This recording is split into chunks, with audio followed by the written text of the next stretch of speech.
Fresh off of winning the PGA Championship by 8 strokes, superstar golfer Rory McIlroy is in New York for Barclays. The champion from Northern Ireland spent the past few days practicing and visiting with Brooklyn kids as part of a program that turns baseball diamonds into driving ranges, hoping to break golf into a younger, more diverse demographic. Since the breaking of the Tiger Woods scandal, golf has taken a hit, but many have hailed McIlroy as the answer.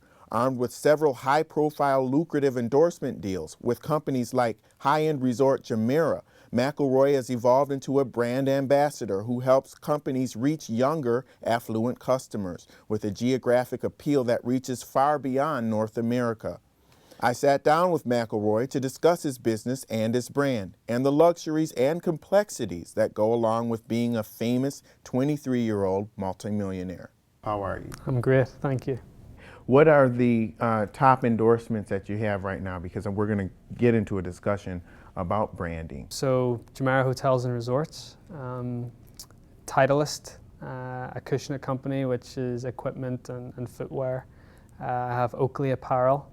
I have Audemars Piguet watches, Santander Bank. I've got a couple of other small endorsements like Tryon Z, bracelet company from Japan. But from what I hear you saying, lifestyle, branding, luxury. Yeah. A big luxury audience, appealing to the influencers and decision makers, and also aspirational. Golf is becoming more accessible. Today, Augusta has announced that women will now be members. What do you think these kinds of initiatives do for the sport of golf? I think it's great. I think that golf needs to move forward. It needs to move with the times.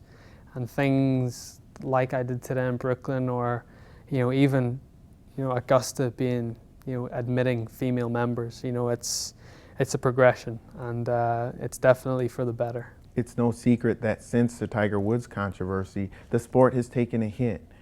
People have looked at you to step up and to be kind of an ambassador for the sport of golf, not just for yourself, but for the sport in general. How do you feel about that role? I'm fine about that role. I mean, I still think it's not just myself. I think there's a lot of great ambassadors for the game of golf. Maybe I am looked upon as one of the leaders of that group, but I think golf is in great hands. I think we've got a lot of young guys coming through that are going to be around for a long time, that they reach out to so many different age groups and audiences, not just the young kids, but older generations as well, and I think that's very important. What do you think about your consistency? You were number one, you took a fall, and now you're back on top again. What is it that you do to become more consistent? I'm not sure. I mean, I think it was the first time that I'd ever got to number one back in March this year, and maybe I just didn't, that was my goal for this year. I wanted to get to number one. I didn't think I'd get there so quickly. I played really well at the start of the year, and after that I sort of had to reassess my goals a little bit. And there was a little bit of a transition period there for a couple of months, but now I feel like I'm back where I want to be, and I'm more comfortable in this position, and I can move forward from here. Is there an added element of pressure when you have all of these expectations, all of the things that are said in the media, particularly about you coming and being the face of golf in some aspects? Does that affect you in any way? I think it did at the start. I had to get used to the comparisons with players from different generations, comparisons with Tiger Woods, the expectations of people. How did that affect you? What was it like? I think it just put a little bit more pressure on me. I felt like the expectations weighed on me a little bit. I had to go out and perform all the time and perform at my best, and I was sort of getting in my own way. I was thinking about it too much instead of just going out and playing and enjoying it. What I usually do when I'm on the golf course, and that's the attitude that I need to take with me to the golf course to play my best, is to just go out there and enjoy it and play with a smile on my face. All right, and you came in here. You look very relaxed. You look like you're ready. What is your approach going to be? What are your concerns about Barclays? The last tournament I played, I obviously played very well, and so I feel like I'm hitting the ball well, and everything is in a really good place. But I just need to get to know the golf course and set my game plan and my strategy, and once I do that, I'll be ready to go. From seeing you on TV and then meeting you in person, it's the same guy.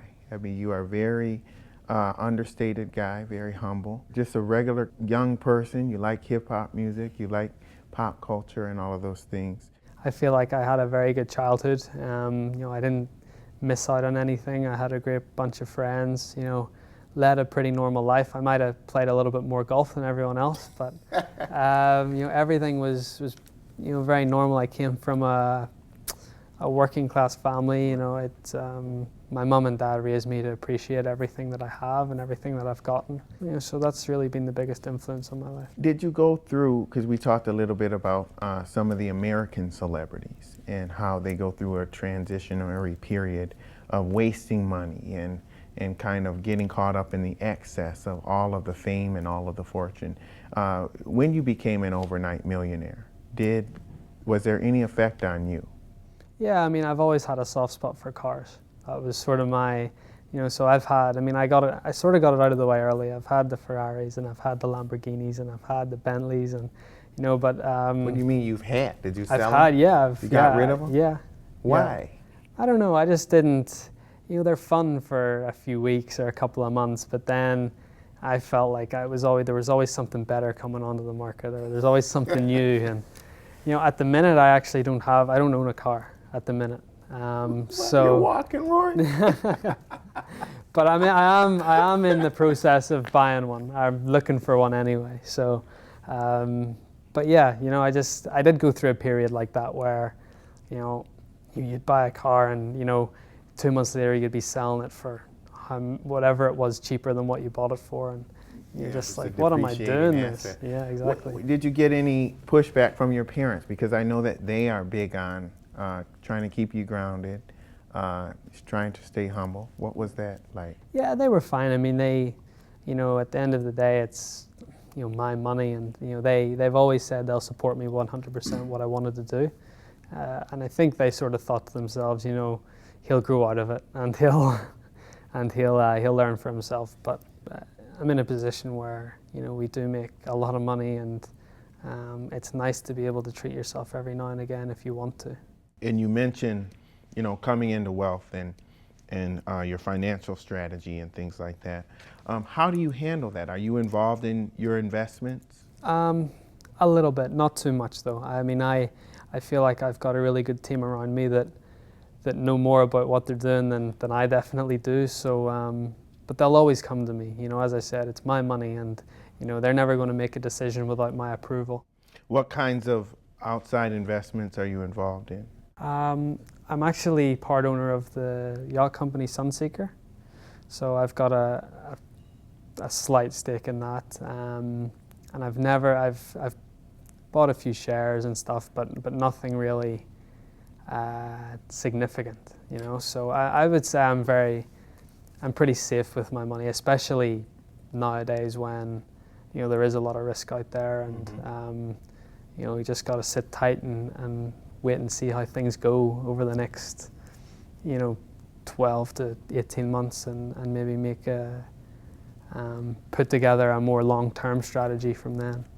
Do you like to take stock when you do endorsement deals? Or do you like an outright payment? No, outright payment would be my, yeah, that's... Why is that? I'm not sure. It's something that I've never,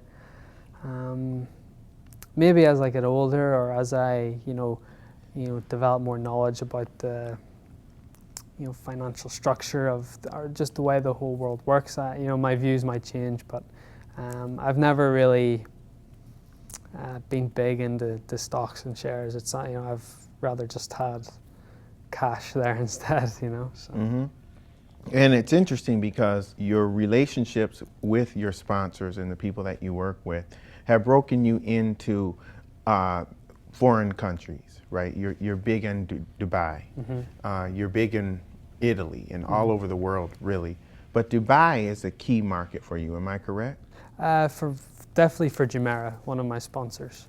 It's obviously a key market. It's where they're from, and where most of their business is done. Yeah, and it was I'm not sure if it was a coincidence or not that I won my first professional tournament in Dubai. And you know, I've got a great relationship with a lot of people over there, and you know, it's even changed a lot since the first time that I went there. I went there for the first time in 2006, and to see it, you know, in 2006 to now, I mean, it's completely changed. And but you know, I think they knew what they wanted to do, especially Dubai. You know, they didn't have a lot of oil left, and they wanted to create a new income revenue from something else, and you know, they put it all into tourism. You know, they wanted to get people to come to Dubai on vacations and trips, and you know, that's their main source of revenue now, for sure. This really seems like an education for you, that as you travel the world, as you continue to build your wealth, and you continue to become more confident in your profession, that you start to become more evolved. Mm-hmm. Is that happening? Yeah, definitely. In lieu of, you know, because you haven't had university because you've been playing golf. So is this your university? Yeah, I think so, a little bit. I think you definitely, you live and you learn, and I think traveling the world, you know, you learn a lot. And I've learned a lot about, I mean, I didn't have, when I turned pro when I was 18, I didn't have the first clue about how to manage money, or how to, you know, to handle all this money that I got at such a, you know, sudden, you know, period. You know, I all of a sudden went from an amateur golfer that wasn't making anything to, you know, a golfer that, you know, had millions of dollars basically. How much was your first big check? My first big check that I won on the golf course was £250,000. So that's whatever that is in dollars, $450,000, $400,000. So, you know, when it hits you, I remember going to just take some money out of an ATM one day, and I just checked my balance, and you see all these numbers on the screen, and you're like, whoa, I actually have that much money. You know, it's something that sort of hits you. And at that point, I didn't know what that really meant, but you know, when you learn these things along the way, and you learn that, you know, you learn about tax, and you learn about all these different things that I never thought about when I turned pro, but you know, it's just something that evolves over a period of time. And this sport has made you a multimillionaire at an awfully young age, but you still have problems. Probably a different kind of problem. I don't know what it would be, but what kinds of things worry you? What kinds of things keep you up at night? Yeah, I mean, you know, I've always said that, you know, I if something ever happened to me that I wasn't ever to play golf again, you know, would I be okay for the rest of my life? You know, if, you know, that's the real thing I want. I want to have, I think it's the same thing with a lot of athletes. They want to have security, that to know that if anything went wrong, you know, if you got a career-threatening injury, that you were secure enough to live, you know, a comfortable life for, you know, as long as you wanted to. Is that something that you still are concerned about, or is that now gone away? No, not really. You know, not at all, to be honest. I mean, I feel like, I mean, if anything happened, I'd be very comfortable, you know, for the rest of my life. But you know, I think as well as having professional goals. I mean, you want to have goals, and you know, financially as well. You know, you want to say, well, you know, I want to reach this target, or I want to do this, or I want to do that, and that's why I feel like I've got a great team around me that helps me set those goals. Right, and even you have your goals, of course, on the golf course. When you look at guys like Jack Nicklaus, and in the long term, what is it that you see for yourself? What are your goals long term as a business? You see some golfers, you know, you see the likes of Arnold Palmer, you see the likes of Jack Nicklaus, and you see how they've built their brand over the years. And I think the most important thing for an athlete is building their brand on their performance on their field, whether it be on the golf course or on the football pitch or the basketball court or the tennis court or whatever it is. I think that's the number one thing. Right, but then, because you can't do one without the other. Exactly, you know, so I think that's the most important. And then, you know, if you do have that performance on the field or on the golf course, I think then it's about, you know, having a great team around you, and knowing what you want to achieve, and I think a lot of it is, when you're satisfied, when are you happy, are you ever going to be satisfied, or, I think that's something that's a big question mark for a lot of people. And there's so many things that can kind of derail your brand these days. You have social media, you're under a microscope. You kind of grew up in that. Mm-hmm. It's not like you're someone who didn't have that at first, like a Tiger Woods, and then all of a sudden it just kind of came up, social media. How do you handle that scrutiny? Yeah, I think it's, again, as you said, it's something that I've learned to live with. It's something that I've had the whole way throughout my career. What precautions do you take? The only thing, I think like basically every other athlete in the world, I'm on Twitter, and if you're going to send a tweet, you just think twice about what you're going to say. Maybe an extra 30 seconds? Yeah, exactly, yeah. You just take a little bit of time and think, if I send this, will this get me in trouble? Or will this look bad? Or, am I portraying myself in the way I want to be portrayed? That just makes you think a little bit more, makes you more conscious of your actions, which is not a bad thing. How were you affected by Tiger Woods' controversy? I wasn't affected at all by it. I think like a lot of people, I was surprised by it, but I don't feel like I was affected in any way. Prize funds haven't went down on the PGA Tour because of it, and I don't feel endorsement deals have got any less. Or I feel like as a golfer, him being out for a year or two, it gives me more opportunity to play well and have one less guy to beat. Have the bet, opportunity that you've seized. Yeah, the opportunity that I seized as well. To go and win a major and to become one of the best players in the world. So that was, I looked at it as he was out for a little while. I didn't really think about it too much, but thinking back, it was just one less guy to beat on tour, which wasn't a bad thing. And in terms of your own brand and the way that you approach it, did it change? Yeah, I feel like, you obviously learn from your mistakes, personal mistakes, but I think you can also learn from other people's mistakes. And, I think, Tiger will be the first one to tell you that, what he did was a mistake, and, but you can learn from it. You can learn that, that maybe that's not the best way to go about your business. And, if you get caught in a situation like that, you think twice about what you're going to do. But I don't get the sense that you've underestimated him. Not at all. Or that you feel that he's done.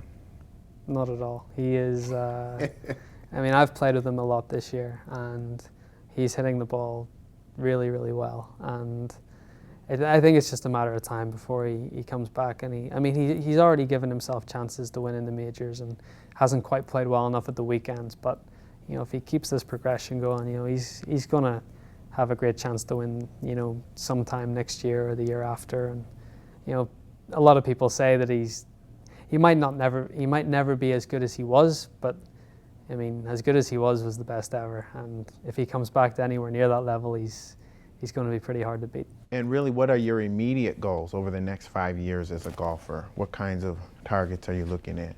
I'm never one to put set goals to win tournaments or to win a certain number of majors, or I've won my second major a couple weeks ago, and I'd love to get my third.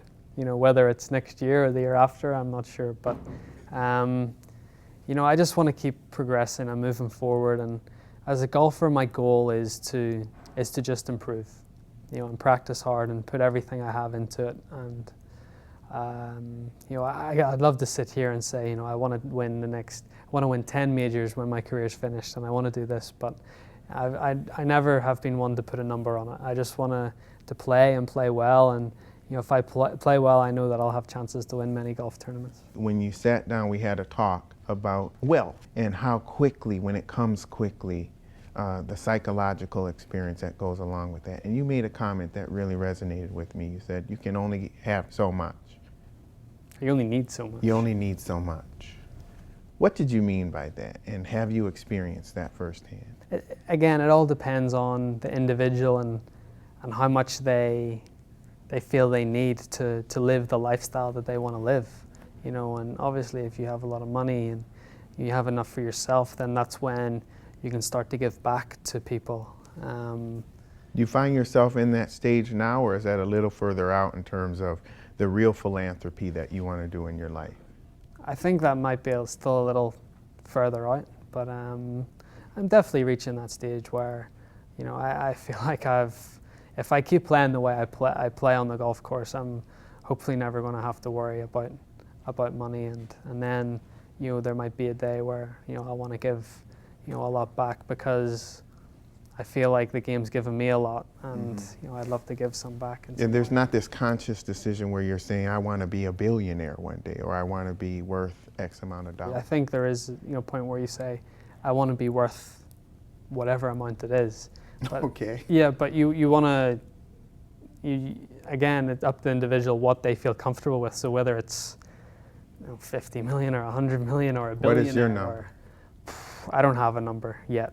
I mean, that's something that is, I mean, I think if at the end of my career, I'd love to say that I was worth, I don't know, maybe, there's 100 million, there's a round figure, but I've never had aspirations. That's about 2 years from now, Rory. Well, it could be, but I mean, I don't know. But, you know, you don't, you know, that would be more than enough for me. It's more than enough for anyone, if I'm honest. But yeah, but then if you reach that point, that's when you start to think about, you know, philanthropy and giving back. Okay, and you've done that. You're helping to break golf into all kinds of demographics, and it seems like the sport is growing at a slow pace, but it continues to grow. I hope so, yeah, and I think that golf now being included in the Olympic Games will grow the sport even further. You know, countries that have never played golf before will want to start to play. Places like China, which, you know, golf is booming at the minute. India, Russia, you know, places where they haven't played much golf before. Now golf being in the Olympics, I think will grow the game to different parts of the world. Okay, Rory, good luck Thank as you. Move forward with Barclays and with your career. Keep in touch, okay? Thank you. And with Rory McIlroy, I'm Lee Hawkins. We'll see you next time.